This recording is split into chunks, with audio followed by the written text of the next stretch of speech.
செய்கிறேன். 2 அன்னாச்சி பூவு, ஒரு 5 கிராம்பு, 4 பிரிஞ்சி இலை,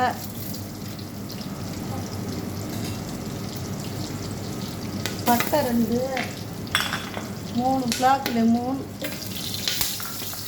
பூண்டு ஒரு 4-5 பல் இடித்து வச்சுருக்கேன். இது ஒரு 4 வெங்காயம் கிளாஸாக வெட்டி வச்சுருக்கேன்.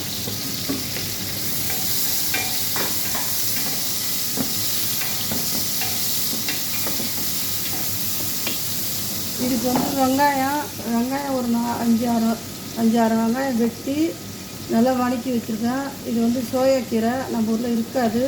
அந்த கீரை போட்டு இதுக்கு வந்து பிளாக் லெமன், மஞ்சத்தூள், மிளகுத்தூள் இதெல்லாம் போட்டு உப்பு போட்டு வதக்கி வச்சுருக்கேன். ஆப்ஷன் தான். இந்த கீரை இல்லைன்னா பிரச்சனை இல்லை, கொத்தமல்லி போட்டுக்கலாம். இது வந்து மீன் வந்து செய்கிறேன். இந்த மீன் வந்து மெஸ்பூஸ் செய்கிறேன். சாப்பாடு மெஸ்பூஸ் சாப்பாடு. இது ஒரு மீன் நல்லா மசாலாலாம் போட்டு நம்ம ஊர் மசாலாவே போட்டு நல்லா வச்சு வதக்கி வச்சுருக்கேன். அரைஞ்சி போட்டிருக்கேன் கொத்தமல்லி கீரை. இது வந்து மீன் மசாலா வந்து கொத்தமல்லி, மிளகு, சீரகம் வறுத்து அரைச்சி வச்சுருக்கேன். இது வந்து காஷ்மீரி தூள், மஞ்சத்தூள் 2 ஸ்பூனு உப்பு போடுறேன். நல்லா கிளறிட்டு தண்ணியை ஊற்றி கொதிக்க வச்சு அது மேலே அரிசி தம் வச்சு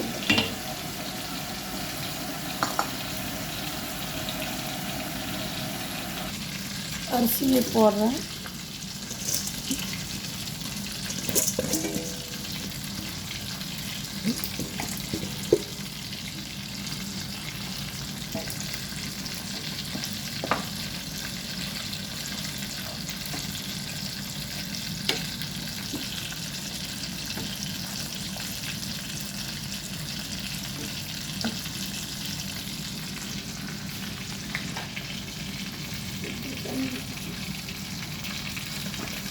ஊற்றுற சுத்தமான தண்ணி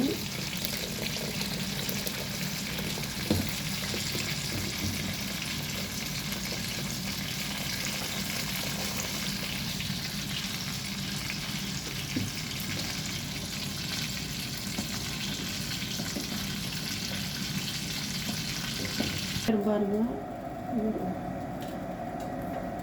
அரிசி இது வந்து நம்ம ஊரில் வந்து இதுக்கு பேர் வந்து பிரியாணி. இங்கே வந்து அரபியில் வந்து இதுக்கு பேர் மெஸ்பூஸ்.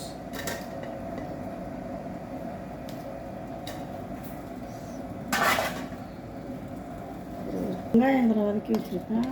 அதுக்கு அவங்க தொட்டுட்டு சாப்பிடுவாங்க.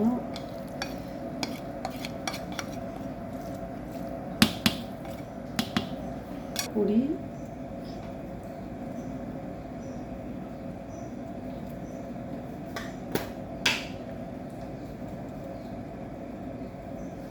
இது வந்து ஏலக்காய் பொடி.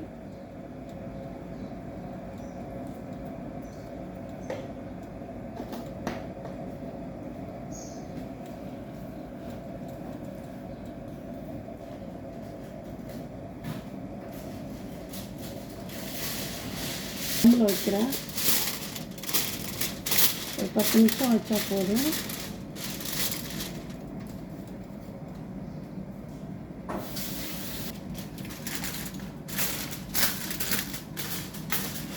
மேலேயே ஒரு இரும்பு வச்சு அது மேலே தூக்கி வச்சுருக்கேன். சாப்பாடு நல்லா ஆவி வந்துச்சுன்னா சாப்பாடு ரெடி ஆகிடுச்சுன்னு அர்த்தம்.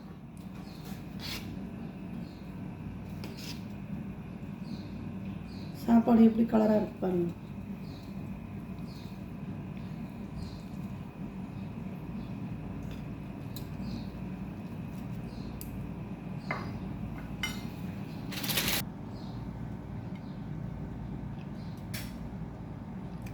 சாப்பாடு நல்லா டேஸ்ட்டாக இருக்குங்க.